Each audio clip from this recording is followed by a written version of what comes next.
اعوذ باللہ من الشیطان الرجیم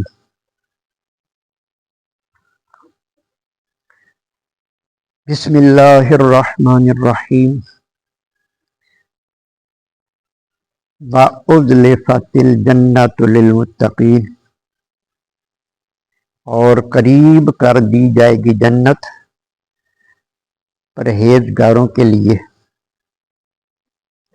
غیر بعید، وہ ان سے دور نہیں ہوگی۔ پچھلی آیات میں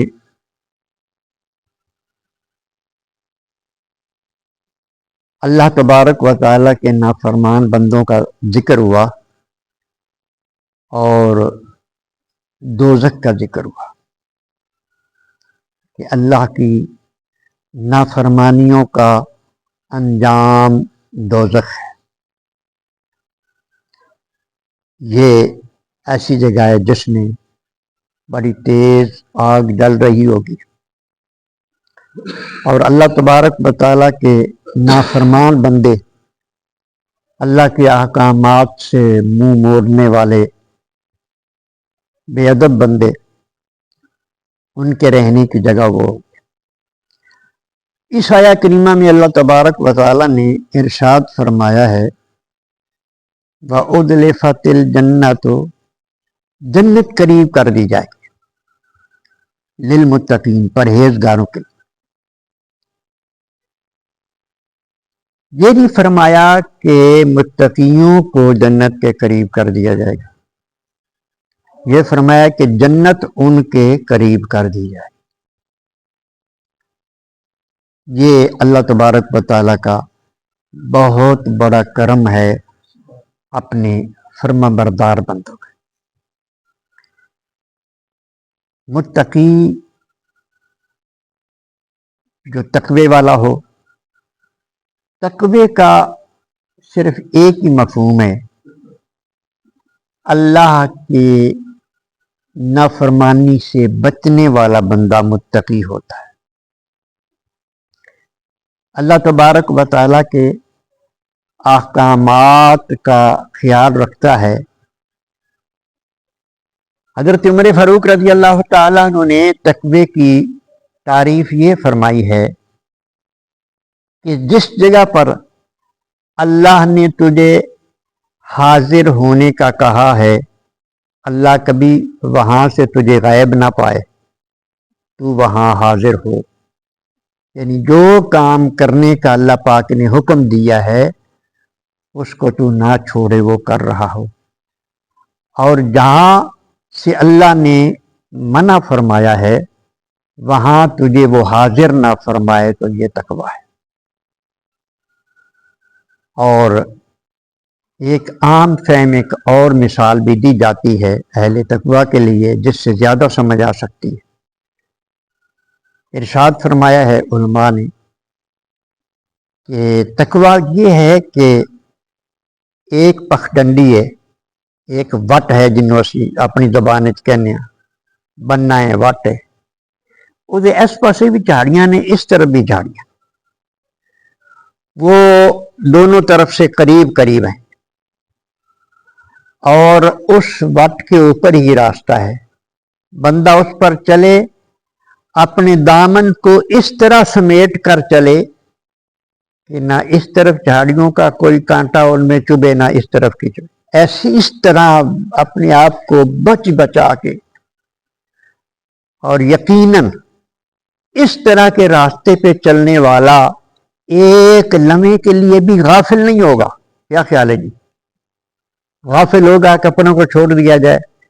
تو کسی نہ کسی جگہ پہ پھر پھنس جاتا ہے بندہ۔ لہذا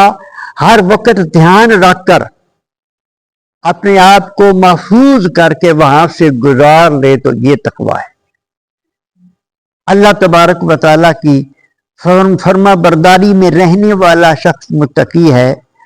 اور اس کے لیے اللہ تبارک و تعالیٰ ارشاد فرما رہا ہے کہ جنت اس کے قریب کر دی جائے گی۔ جنت بہت بڑی آخرت کی ضرورت ہے بندے کی،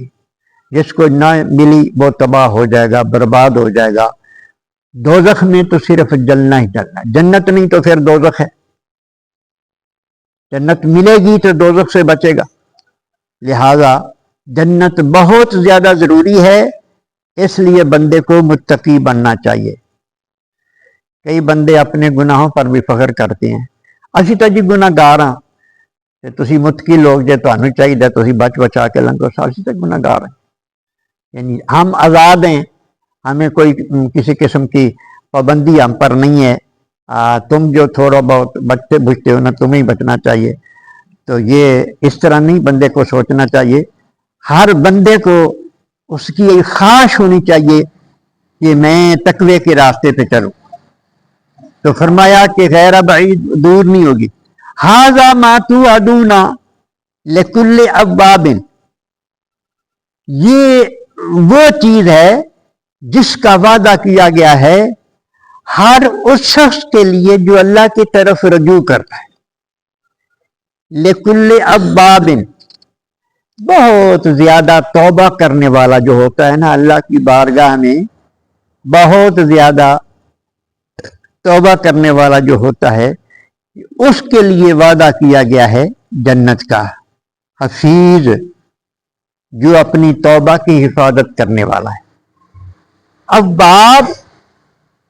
اس شخص کو کہتے ہیں کہ جو ہی اس سے کوئی غلطی کوئی خطا ہو جائے تو فی الفور توبہ کر لیتا ہے، جو ہی غلطی ہو پھر فور توبہ کر لے۔ آج کل تو فیشن بھی ہے، تھوڑی سی غلطی ہوتی ہے تو جو پاس بیٹھے ہوتے ہیں ان کو بندہ سوری کہہ دیتا ہے، یہ تو فیشن بھی ہے نا، جب بھی کوئی مسئلہ ایسا ہوا کسی کو تکلیف پہنچ گئی تو سوری کر لی۔ تو سب سے زیادہ یہ جو معذرت ہے نا یہ اللہ تبارک و تعالیٰ کی بارگاہ میں ہونی چاہیے۔ علماء نے لکھا ہے کہ توبہ جو ہے نا یہ فرض ہے، جب بھی بندے سے کوئی غلطی کوئی گناہ ہو جائے تو توبہ اس پر فرض ہو جاتی ہے۔ ایک تو بندہ وہ گناہ کر لیتا ہے جس پر توبہ لازم ہو گئی ہے، پھر توبہ نہ کرے تو یہ دوسرا گناہ اس کے نام اعمال میں لکھا جاتا ہے کہ بے شرم ہو گیا ہے، توبہ بھی نہیں کی، اتنا بڑا گناہ کر لیا، اتنی غلطی کی ہے، پھر اللہ کی بات یہ دوسرا گناہ ہو جاتا ہے۔ تو لازمی ہے کہ فی الفور بندہ، اور یہ شیطان جو ہے نا بندے کو یہ چکر دیتا ہے، حالی بڑی عمر پہ یہ حالی تو جوانی ہے، آخر کے مرن تو پہلے توبہ کر لیں گے، توبہ کی گناہ تو معاف ہو ہی جانے نے، یہ بہت بڑا دھوکہ ہے۔ علماء نے فرمایا کہ یہ نظریہ بندے کو کفر تک لے جاتا ہے، پھر مور لگ جاتی ہے، بندہ جب اس طرح کا نظریہ رکھتا ہے نا گناہ کرتا ہے کرتا رہتا ہے، اللہ پاک نے فرمایا نہیں شروع سے ختم اللہ علی قلوبہم، ان کے دلوں پہ مور لگ گئی ہے، وہ اس قسم کے بے حیا اور بے ادب ہو جاتے ہیں کہ پھر اللہ تبارک و تعالیٰ ان کو لا علاج کہ ان کو اب توبہ کی توفیق نہیں ملے گی، اللہ ناراض ہو جائے تو وہ توبہ کی توفیق بھی نہیں دیتا پھر، لہذا یہاں تک نہ بندہ پہنچے، جب بھی کوئی غلطی کوئی خطا ہو فی الفور توبہ کر لے۔ اواب حفیظ، اواب حفیظ، کل اواب حفیظ، ہر وہ بندہ جو توبہ کرنے والا ہے اور پھر توبہ کی حفاظت کرنے والا ہے اس کے لیے جنت قریب کر دیجئے گے۔ من خشی الرحمن بالغیب، جو ڈرتا ہے رحمان سے پس پردہ، جو تنہائی میں جب اس کا نفس اس کو ابھارتا ہے کسی گناہ پر، فرمائش کرتا ہے کہ یہ گناہ کر لے، اس کا مزہ حاصل کر لے، تو وہ یہ کہے کہ میرا رحمان مجھے دیکھ رہا ہے، اس کی نظروں سے تو میں اوجھل نہیں ہو سکتا۔ اور زلیخا نے پردہ ڈالا نا اپنے بت پر، یوسف علیہ السلام کو جب قابو کر لیا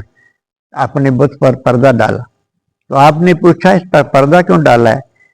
کہتی ہے رب ہے نا مجھے اس سے شرم آتی۔ اس نے کہا، آپ نے فرمایا مسئلہ تو نے خود ہی حل کر دیا، جسے رب سمجھے اس سے شرم آنی چاہیے، تو مجھے بھی میرے رب سے شرم آتی ہے، اس کے آگے بھی کوئی پردہ کرنا، اس کے آگے تو پردہ ہو ہی نہیں سکتا، وہ تو علیم بذات الصدور ہے، وہ تو سینوں کے بھید جانتا ہے۔ ہمارا رب تو ہر جگہ دیکھتا ہے، اس کے سامنے تو کوئی پردہ ہے ہی نہیں۔ بجا بقلب منیب، اور وہ شخص جو آیا ہے اپنے دل کو ایسا دل لے کر جو ہر وقت اللہ کی یاد کی طرف متوجہ رہتا ہے، ہر وقت اللہ کی یاد کی طرف متوجہ رہتا ہے۔ یہ ہر وقت دل کا اللہ کی یاد کی طرف متوجہ رہنا، اس کے لیے پریکٹس کی ضرورت ہے، اس کے لیے کسی استاد کی نگرانی کی ضرورت ہے، اس کی نگاہ کی ضرورت ہے۔ اللہ والوں کی صحبت میں بیٹھنے والوں کو یہ چیز نصیب ہوتی ہے کہ ان کے دل ہمیشہ اللہ کے ذکر میں مشغول رہتے ہیں۔ اللہ پاک ایسی صحبتیں ہمیں بھی حاصل کرنے کی توفیق عطا۔